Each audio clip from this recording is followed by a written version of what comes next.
Hey everybody, welcome to the Black Diamond Call for Monday, the 12th of June, 2017. I'm John Lavenia, as I am every week, as I am every day of my life, and I'm going to be hosting our weekly Black Diamond session with you as I do each week, although we did take last week off because we were in the Dominican Republic for our peak event, which was spectacular. I can't roll my R's too well, otherwise I would say spectacular, right? You roll the R at the end in Spanish, but we had a great time. So awesome seeing so many of you there at the resort there in Punta Cana. And so we suspended the call last week, and we're going to get back in business now. You know, it tends to be sort of a habit.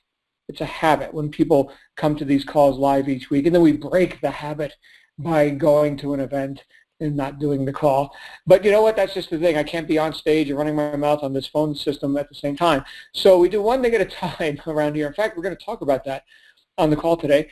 But want to welcome our brand new people. If this is your first Black Diamond call, this is a little bit different than our wake-up calls in the way that nothing is pre-scripted or premeditated on this call. You're just going to hear it from me, and sometimes I have a guest speaker.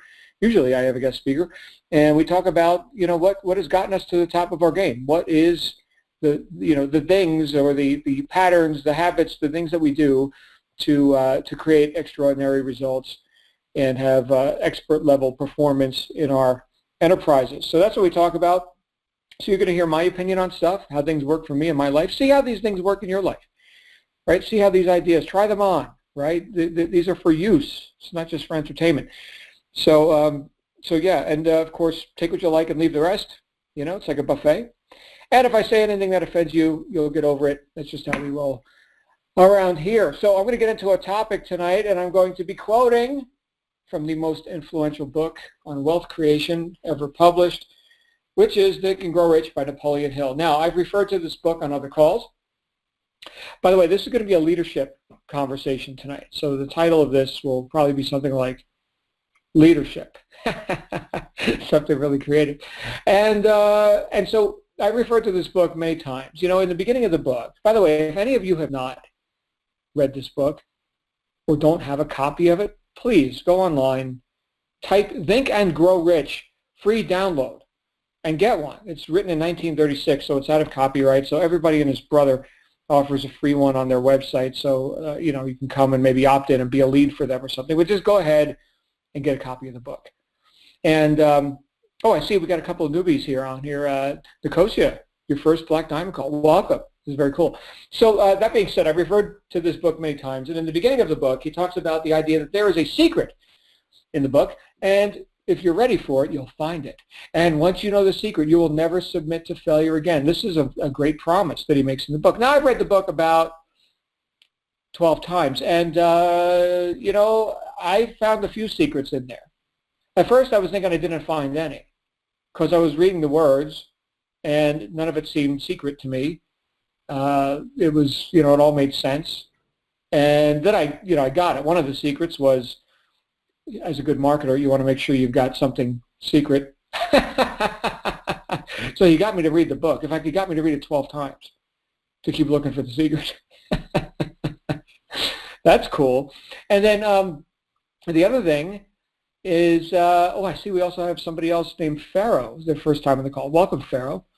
Cool name. So we have some secrets in the book, which I just assigned the status of secret to anything that I decided to assign the status of secret to, and then I decided that I had found the secrets, and sure enough, I was succeeding in life at that point, and so I figured, he was right. You know, once I found the secret, I would be quite successful. Okay, and I guess one of the other secrets is read the damn book a bunch of times if you have to until you're successful, and then you'll be successful. So it's about developing another habit, right? So there's another secret. But anyway, the thing that I discovered as I decided to figure out what the secrets were for myself and decide that, you know, that's a decision that I can make. Napoleon Hill apparently isn't going to tell me what he thinks the secret is. So I was going to decide for myself. In that moment, I demonstrated leadership. In that moment, I was cause. So we're going to have a conversation about philosophy here tonight, but we're going to talk about how to apply it into your business and how to be more causative. What's the opposite of cause? Effect. So we're going to talk about how to be more effective right? As a leader. In popular parlance, modern parlance in the vernacular, we hear, I want to be more effective. We typically don't hear, I want to be more causative, but we're talking about the same thing. And I've mentioned this before, as long as we're just the reader of the book on effectiveness, we're the effect of the book and what the author thinks. But once we turn it around and we start making decisions for ourselves, then we start to become truly effective because now we're the cause. Thank you for the data, Mr. and Mrs. Author. Now I'm going to go see how I can use it in my life. And that's what I implore you to do whenever you're doing this sort of study.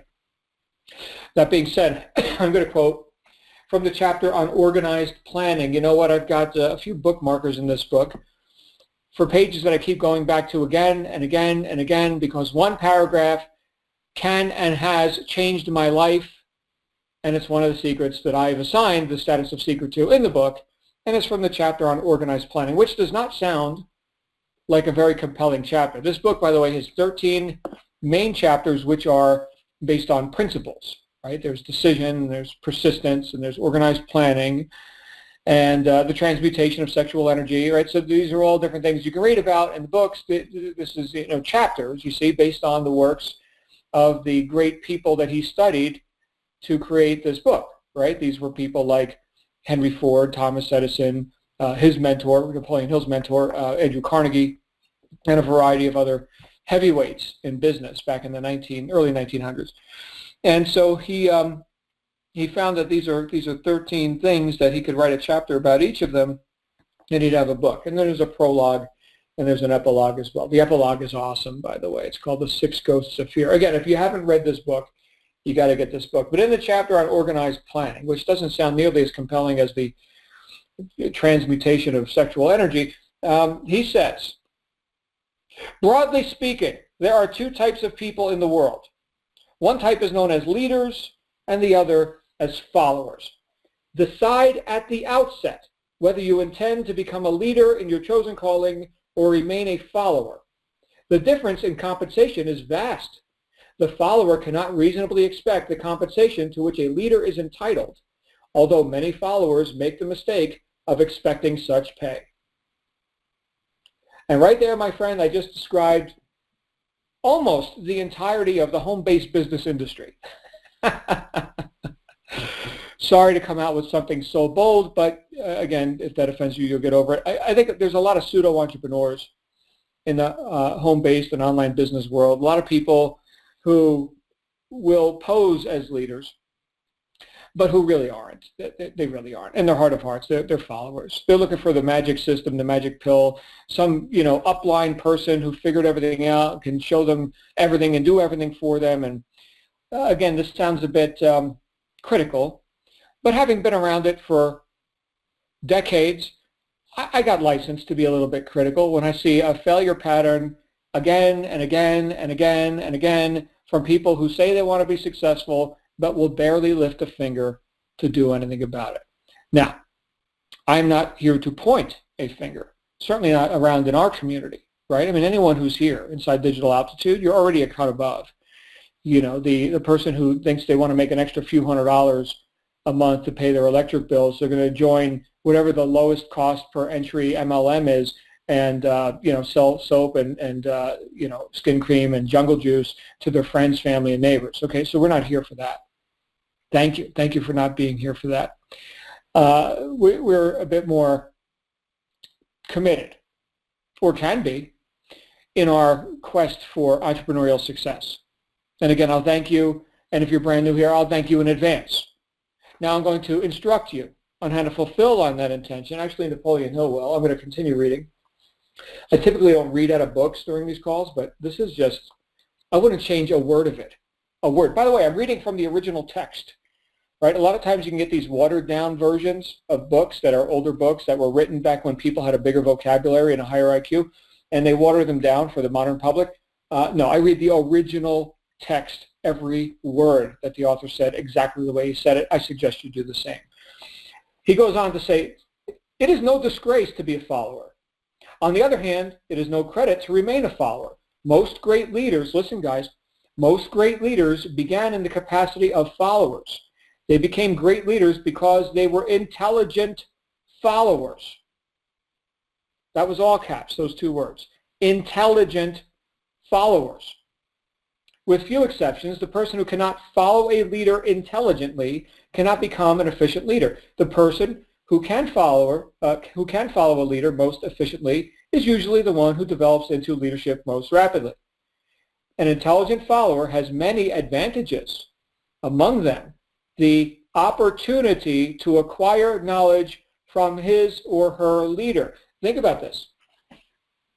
So you've got a leader, let's say, one of our top earners here inside Digital Altitude, who is dispensing advice about their methods, their Instagram, their YouTube methods. I was just thinking about this. Back when I got started in direct sales, YouTube didn't exist. It's kind of funny. I've been around like longer than YouTube, way longer, in fact. But the idea here is that you've got an advantage, and among them, in all caps, the opportunity to acquire knowledge from his or her leader. Why would he put that in all caps?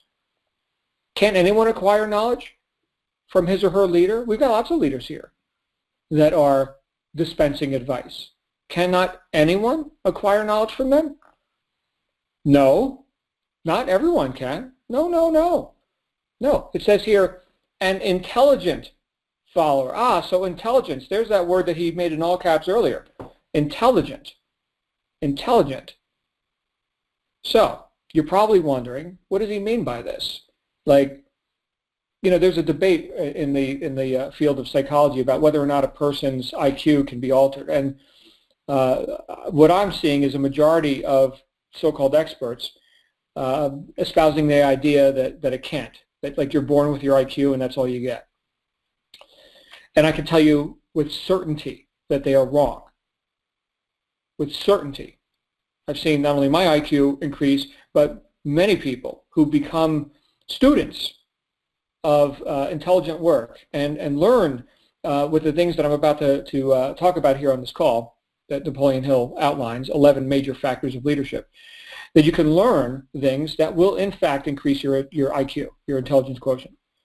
Okay, you can be intelligent, even if up to this point you've been doing things not much higher than on an animal level, right? So maybe you got fast reaction time on a video game or something. That's nice. Okay. However, now we're doing something a bit more subjective, a bit less animalistic. We're using our brains here, right? So intelligence, I would say, and again, this is not a self-aggrandizing statement, but I would say that is one of my strong suits. And if it's one of your strong suits, then bravo. And if it's not, you can start to develop that. Yes, you can, and thereby develop your leadership and this awesome advantage of the opportunity to acquire knowledge from his or her leader. The opportunity. Does that mean you will? No, that means you have the opportunity. So again, I'm being very literal with the words. If you guys were on the wake-up call I did 1 week ago, so it was Monday morning, a week before today. It was one that I had to pre-record because I was getting on stage, and I'd be on stage at that exact same time, such is life. But I talked about paying attention to the meaning of words. You guys can go back. That was a week ago today, Monday morning wake-up call. And got a lot of good feedback on that. Apparently it hadn't occurred to some people that you should probably understand the words that you're using or that you're listening to or that you're reading in a book like this. So my suggestion is really dig in and understand the meaning of the words. That's a very intelligent thing to do, and it will raise your IQ. It will. Okay, so here are the 11 major factors of leadership. This is what we're going to be focusing on here tonight. We're going to be developing leadership and intelligence deliberately. That's what we're doing here. We're being very deliberate. Remember, we make decisions. We're cause. We're not effect. There's a time to be an effect, okay? In your business, it's time to be cause. If you want to be effective, right? Just makes sense. So, the 11 major factors of leadership. The following are important attributes of leadership. Number 1, unwavering courage. My goodness, he puts that right at the beginning. Unwavering courage based upon knowledge of self and of one's occupation. No follower wishes to be dominated by a leader who lacks self-confidence and courage. No intelligent follower will be dominated by such a leader for very long. Oh, man. Oh, that's good. Thank you, Napoleon. That is good. So you want to attract people who are willing to be led to some better life, some better lifestyle, some opportunity? Well, you damn well better be the leader. When they click on your ad, when they talk to you on the phone, when they watch your YouTube video, right? Coaches, we got coaches on the call today. You guys already know this, right? You damn well better be the leader. Unwavering courage based upon knowledge. That means you know stuff, not you hope, not you believe, you know. Big difference, huge difference. We're talking about developing the posture of someone who moves confidently in the direction of their goals because they have goals. They know things that their followers don't yet know, and they are irresistibly attracted to those people. Those people choose to follow. And it's not like a domination kind of a thing. You know, that word has, you know, a few different connotations to it. But it's not like we're here to dominate you and you will like it, damn it. No. It's not like that. It's by choice. You know, I go to get instruction on things that I'm learning to be more proficient in, right? And the master will share the information. He will demonstrate, you know, the method. He will do whatever kind of training I'm doing. And so I shut up and I am dominated by the instructor. And if he says, then you do this and that, 1, 2, 3, I do exactly that. He says, do it 1,000 times, I do it 1,000 times, right? That's how we develop mastery. Now, if he was not knowledgeable and certain, well, now what? Well, I think you do it this way. You know, maybe you want to try. You know, if it's not too much trouble, you know what? Screw all that. This is where we got to get into. This turns into unwavering courage, right? Now, here in our business model, we've got people who are stretching. They're stretching to get into this sort of business. This is not your $147, you know, skin cream deal that you bought from Aunt Sally down the street. That's not what the I'm stating the obvious, okay? But it's also not the $700,000, you know, franchise that hopefully you'll break even in 2 years, right? And it's got a way better upside potential, if you ask me, certainly in my experience. And I've done both. I've done franchising and I've done direct sales. Anyway, unwavering courage to move forward boldly. That is a demonstration of leadership. I don't hope this is going to work for me. I know it's going to work for me. And therefore, let me listen to my coaches and the people who know this stuff. And then I'll know it as well. And let me do something bold, right? Let me start playing to win and not play to not lose. Okay? Followers play to not lose. Leaders play to win. That's the first thing, unwavering courage. Number 2, self-control. The person who lacks self-control can never control others. Self-control sets a mighty example for one's followers, which the more intelligent will emulate. Boy, he keeps coming back to intelligence here, doesn't he? Right? So you can be a demonstration. You could be an example of self-control to others. What do we mean by self-control? Well, who showed up here on this call? Despite the fact that I'm running on 3 hours sleep, I am here, and I am delivering the value that I know how to deliver in this community. I said, John, you will do this, and here I am doing it. I gave myself a command, and I am following it. That is called discipline, also known as self-control. Okay? That is the deferral of gratification, which only intelligent people can do. Stupid people can't defer gratification. They think for right now. What can I get now? Now. They got really short attention spans. They can't learn. Okay? So we're talking about something that intelligent people do, is they can give themselves a command and follow it. They've got the self-control or the discipline. That sets a mighty example, he says, which the more intelligent will emulate. Nice. Good stuff. So now we're part of the solution, not only in our lives, but in the lives of others who are smart enough to watch us.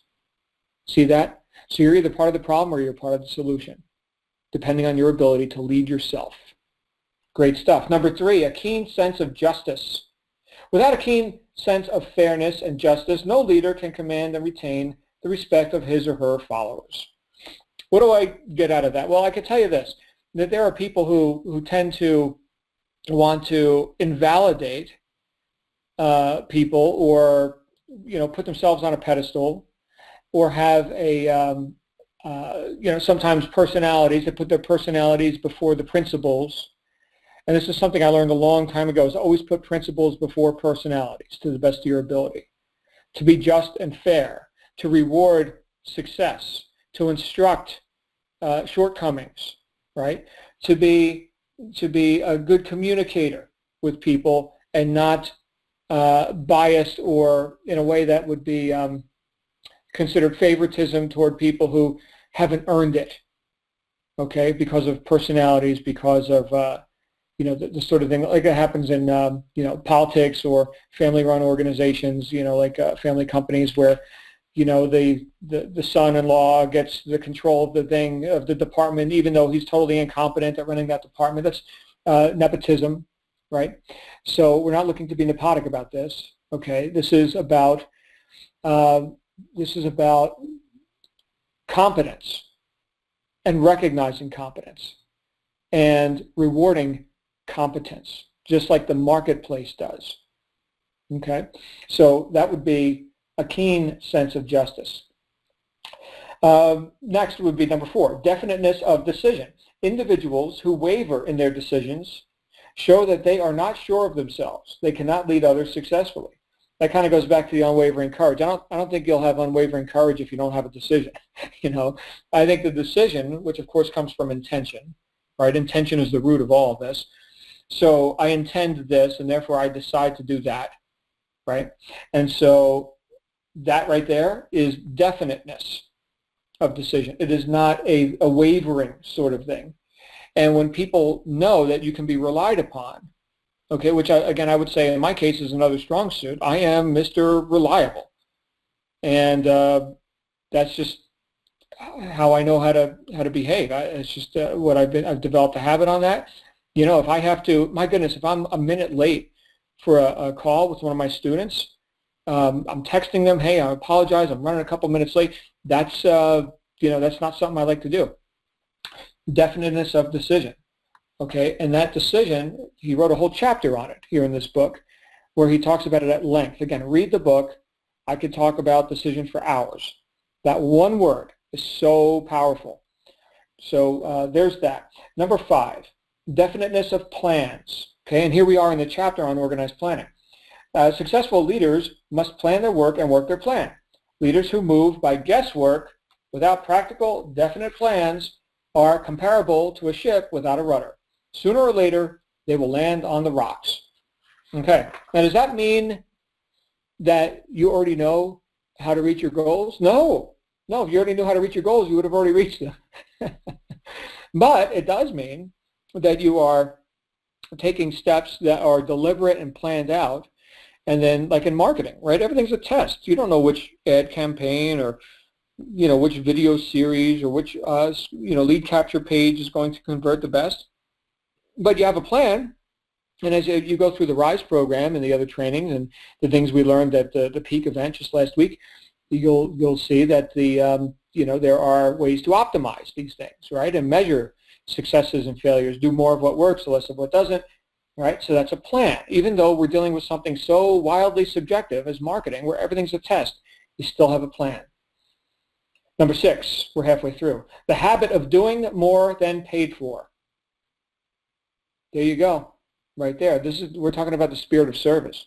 We're talking about going above and beyond, the lowest common denominator, just doing enough to not get fired or whatever. Sadly, that's a lot of people. But the habit of doing more than paid for. One of the penalties of leadership is the necessity of willingness upon the part of leaders to do more than they require of their followers. Right. So let's say that the person is having, some question about something, and they can't get in touch with their sponsor or their coach because it's 3 o'clock in the morning, and they go ahead and they figure it out. Right? They Google it. They grab a dictionary. They do a little bit of study. They jump into one of their courses here inside Digital Altitude. They figure it out. Okay, great. And then, a few months down the road, somebody else has a situation similar to that, but they don't figure it out. They're bitching and moaning about why nobody's going to help them, and, I can't figure it out, and, and so here, and these are sort of like the the spiritual and emotional vampires. They suck the life out of you.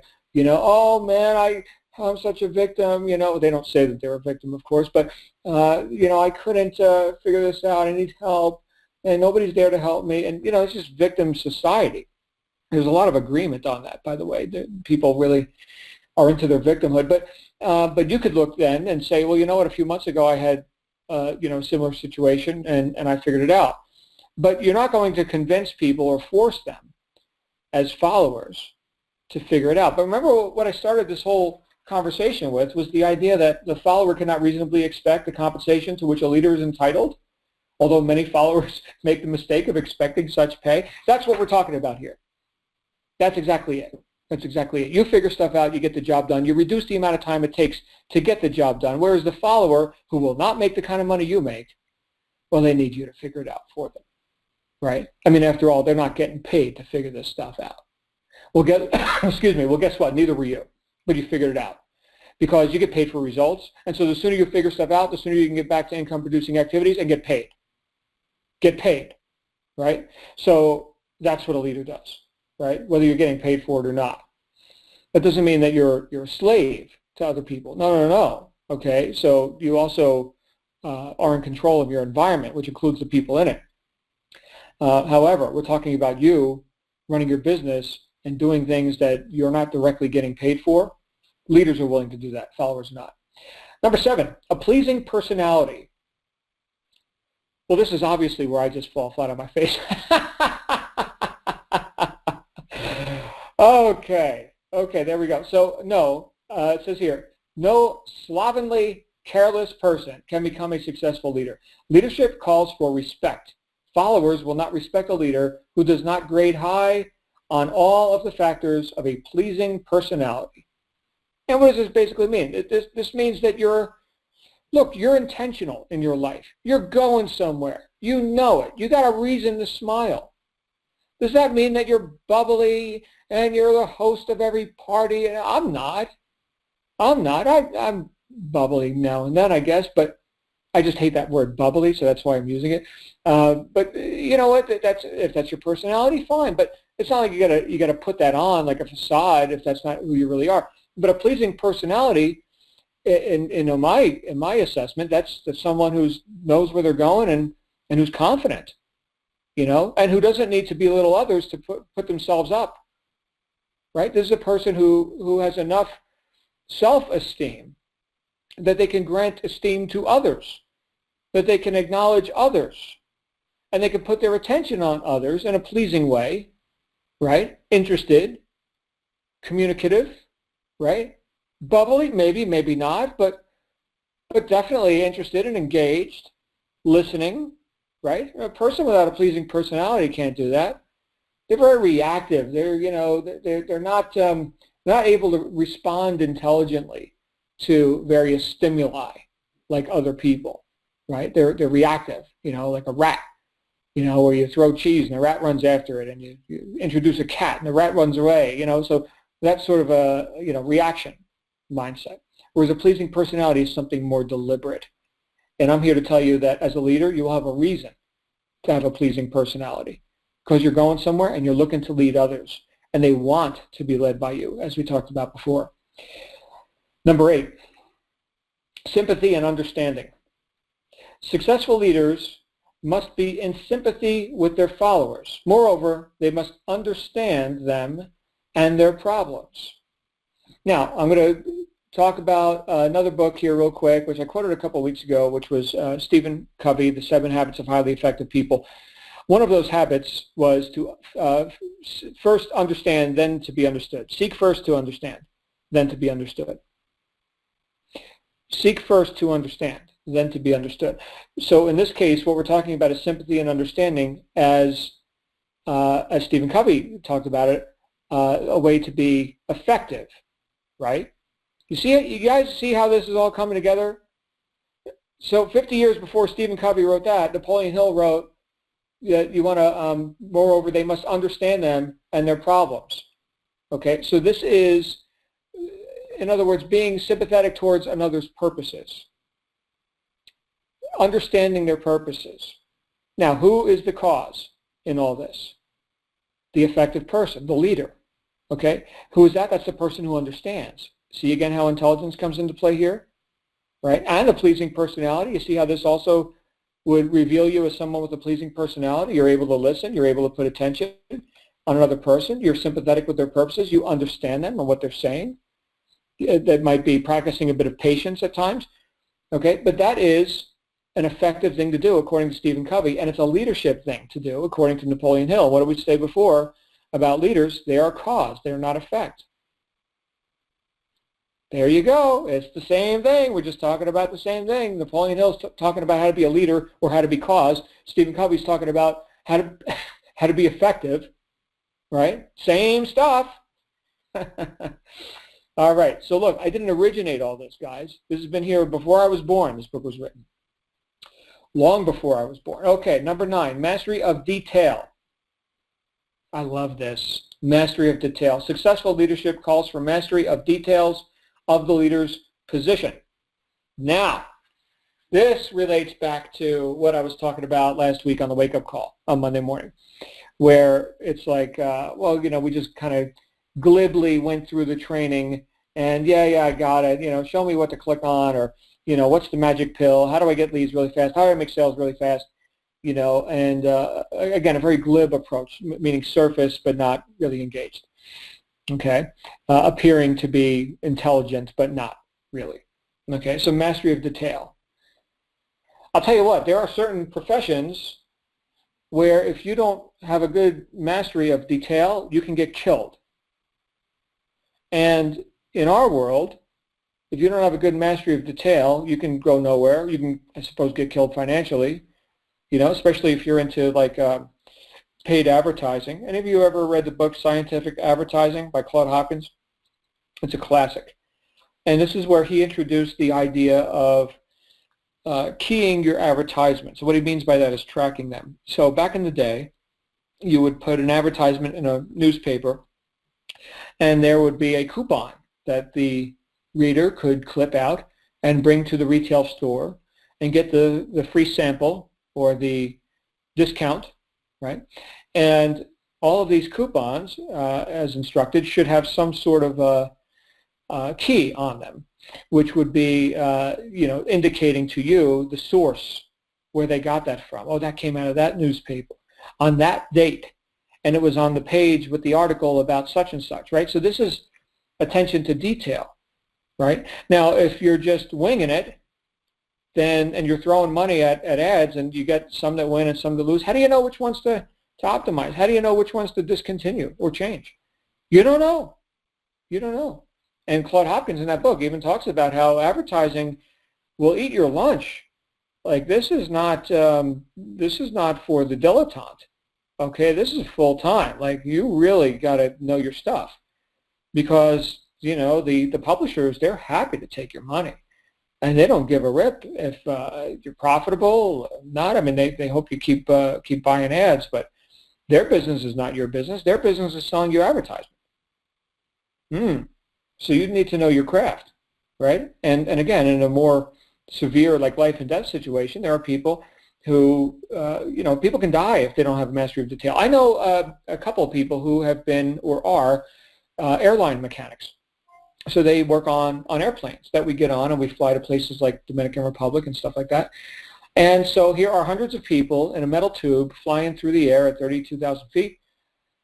And our lives depend on the team of technicians who clear that machine for takeoff and say, this machine is ready to run, and we guarantee that it is going to go from point A to point B, no problems. No problems, not even one problem. No problems. Perfect. Now, when they're done with their work, they have their tools, okay?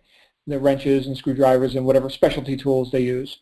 And each tool, listen to this, guys, each tool goes back in the toolbox into a specific form-fitted container that contains that tool that fits perfectly into that section of the toolbox. And then the inspection is done on the toolbox to make sure that no tools are out of the toolbox. Right? Can you imagine somebody leaving a wrench inside like the jet turbine or something. No, no, airplane has to be perfect. Toolbox has to be perfect. That's attention to detail. Otherwise, everybody dies. Which one would you rather have? Mastery of detail. Okay, number 10. Willingness to assume full responsibility. Ooh, there's the R word. This gets people running in the other direction. Full responsibility. Successful leaders must be willing to assume responsibility for the mistakes and the shortcomings of their followers. If they try to shift this responsibility, they will not remain the leader. If one of their followers makes a mistake and demonstrates incompetence, leaders must consider that it is they themselves who failed. Okay, check this out. How do we manifest that right here in this community? Anybody heard of the Aspire business system? Yes, of course, all of us. That is the doorway into digital altitude. And that system is designed to eliminate the overwhelm and the confusion that encumbers most people who attempt anything new. We're not just talking about business here, but to give you a step-by-step, easy gradient of learning where you can learn one thing at a time, put all the puzzle pieces together, eventually arriving at a point where you can understand a business plan and make some very important decisions about your immediate financial future. Now, if we just left that to chance, if Michael had just left that to chance, well, then we wouldn't have broken every record in the top-tier direct sales industry in our first year, would we? You get it? This is full responsibility. Now, that doesn't mean that, we can do it for you. Michael can't do it for you. He's not going to drive to your house and say, hey, man, you need to study, step 13 again or something. No, you also have to choose to be a follower. You got to do your part. Okay? But if there's a failing in the system, that's our fault. Right? If you are truly engaged and you're with us, right, and you're doing this for real, then we damn well better have our act together. It's like I said before with the coaches and salespeople that are attempting to communicate favorably with other people. When somebody finds you, you better be the leader. You better know where you're going. That is your responsibility. Yours. Okay? Now, because we're all entrepreneurs, there's, that starts again, like we hit the reset button once you get into your own business. Well, now you are the leader. Okay? You are fully responsible for anything that failed. Okay? Even if it wasn't seemingly your responsibility. This is something that I also learned in when I was learning to ride a motorcycle. People know I ride a Harley, and I had to learn that you are invisible, John. No one can see you. You are responsible for everyone's driving. That guy in that car over there, you're responsible for his driving. That person over there getting ready to cross the street, they don't see you either. You're responsible for whether or not they cross the street. You're responsible for everything. Because you wreck, you probably die. Okay? This isn't like you're driving your car on a Sunday afternoon, okay, and, oh, we got a dent or something. No, you have to be responsible for everybody. Don't expect them to see you. Unless they're police, then of course they'll see you. I am invisible to everybody except police. All right, so there's that. Willingness to assume full responsibility. And finally, number 11, cooperation. Successful leaders must understand and apply the principle of cooperative effort and be able to induce their followers to do the same. Leadership calls for power, and power calls for cooperation. And I think we've got that right here, right now. In fact, I know we do, right? I know I couldn't do everything in digital altitude. Michael can do everything in digital altitude. Anyone who's been through the steps, you know that there's a whole staff working on stuff behind the scenes, right? This is how we get leverage, right? It's also part of how we get paid. I don't mean financial pay. I mean emotional pay, psychic pay. Cooperative effort, right? Working alongside other leaders, assisting others in developing their own ability and their own results, obviously, right? How gratifying is that? I've got people who I've been friends with for years and years. They've gone on to make millions of dollars, and they will cite some Monday night call that I did 12 years ago or something, and John, when you said that thing, it woke me up, it changed my life and whatever, and that's awesome. Now they took it and they ran with it, Okay, but did I not just get paid? When somebody acknowledges something that of benefit that I was able to offer them, I might not even know that I did it. But you see, that's sort of camaraderie and cooperative work. That's part of your pay. Don't neglect that, right? Not only is it a characteristic of leadership, not only is it an intelligent thing to do, is to seek to work cooperatively with others, but it feels awesome. It's great. Does anybody want to just be a solopreneur, stare at a computer screen all day, never talk to anybody? Does anybody really want to do that? I don't. Look, I already told you I'm not bubbly. I'm not the host of every party, right? It's not like, oh, I can't wait to get to the beach and, drink coconut drinks. And no, it's not my deal. That's not my deal. However, I'm also not an island. And I can tell you, my friends, that my biggest breakthroughs, I was just talking to one of my clients from my company today about this, all my breakthroughs, my big breakthroughs in life have come through the catalyst of other people. I'm not an island. You are not an island. So as we go and we work cooperatively with others, does that not also come back to us? It does. It does come back to us. You can't have the tide go out without the tide coming in, right? That's the law of rhythm. Right? Tide goes out, tide comes in. It's very predictable. It's the law, and you can't break the law. That's just how it goes. So what happens if you're contributing cooperatively to others? Will they not also contribute to you? They will. They will. And later in the book, Napoleon Hill talks about his QQS quotient, the quality, quantity, and spirit of the service you provide. Quality, quantity, and spirit, QQS. And this relates directly to that. The spirit of service with which you deliver your goods, your services, your opportunity. Keep that in mind, my friends.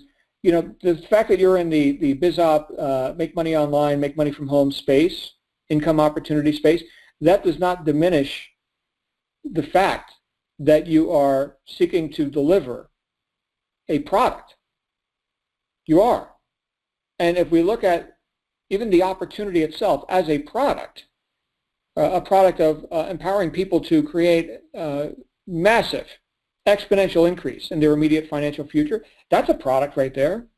That's a result, right? That's something we can observe and say, look at that product right there. Now, it's not a product like, something you can pick up and touch. However, I can tell you it's just as real. In fact, it's more real. You get that product for people. You help people get that product for themselves, that financial abundance product. There's lots of stuff they can go buy and pick up and touch if they're into stuff. So these are the 11 concepts that Napoleon Hill offers us here in the chapter on organized planning out of the book Think and Grow Rich, written in 1936 amidst the Great Depression after having studied some of the most successful people of the Industrial Revolution for years under the tutelage of his mentor, the world's first billionaire, Andrew Carnegie. Highly recommend you read it. A dozen times. And if you can find an original text, get the original text. It's definitely worth it. So that being said, we are 43 minutes into this call. I'm going to go ahead and open it up for Q&A and any commentary. If you guys, I see we got a bit of a small crowd here tonight. That's fine. We can share the time a little bit. Let's go ahead and do that. So if you'd like to come on out here, we can just wrap for a little bit, or if you got any questions or ideas, inspirations that have come up for you as a result of what we've just been talking about, I welcome you to share them. And here we go. Our first caller is Donna. Donna, you're live on the air. Donna, you're live on the air. Hello, Donna. Donna. Check your mic. I'm not hearing you. Oh, where's my friend Donna? Donna, we're not hearing you. All right, one more call for Donna. Anybody else, go ahead and raise your hand. You can do that by pressing *6 if you're on a phone or on Skype, or by clicking the raise your hand button, mute button on your free conference call app. Donna, it's not working. We're not hearing anything. So anybody else, you can go ahead and raise your hand now. We'll see if Donna can figure out her microphone. Yes, we will go on to our next. No, we had another caller and they vanished. Okay, Donna, I'm not sure what's happening. Check your mic settings or something. Anybody else want to come on out here, or we'll just go ahead and wrap up? Would have loved to hear from Donna Scott too. My friend Donna. Nope, not working out. You know what I might be able to do? Let me go ahead and end Q&A since nobody else has their hands up.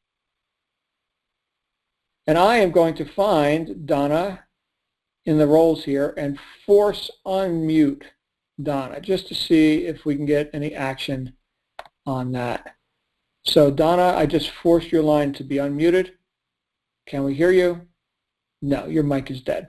Okay, so so that takes care of that. My friends, thank you for joining me here tonight. And whether you listen to this live or you listen to the podcast, either way, it's just my honor to be able to serve in this way. I see Donna in the chat room saying I'm here. Yeah, Donna, I know you're here. Your microphone is not. So such is life. We'll figure that out, I guess, next time. Yeah, make it a great day. Make it a great week. And decide to be the leader. Decide at the outset. You know, behave like the leader at the outset. And before you know it, people will be following you. So anyway, it's with great respect that we host these calls. Guys, I'll see you all on the wake-up call tomorrow morning with our friend Joel. In the meantime, have a great night. You absolutely deserve it. Bye for now.